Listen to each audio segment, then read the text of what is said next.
Ito na yung nilaga ko kagabi, hating gabi, alas 10 ng gabi.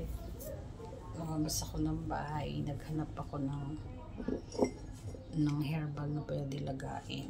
Since wala na yung mga damo doon na sampasampalukan dahil tinabas na nila, binunot na nila, tinayos na yung gato, malinis na yung gato.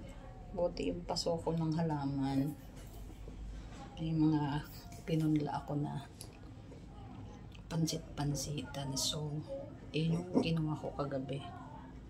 Tapos, ito nilaga ko. Kaso, wala nang malalaga sa sunod kasi hindi naman yan sila agad-agad tumutubo. Buti na lang hindi ko binunot.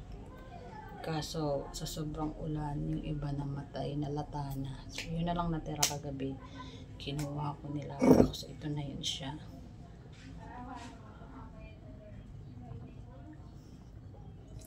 Ito yung gagawin natin kape.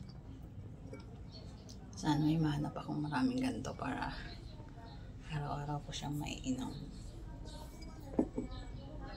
Sakit ng balak ko pag hindi ako mapalagay sa sakit.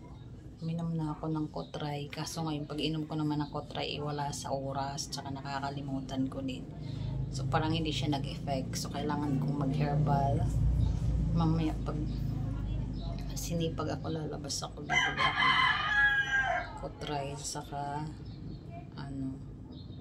sambong tablet. Inumin ko yun, tapos ito ulit. Lalagaw lang ako ng herbal.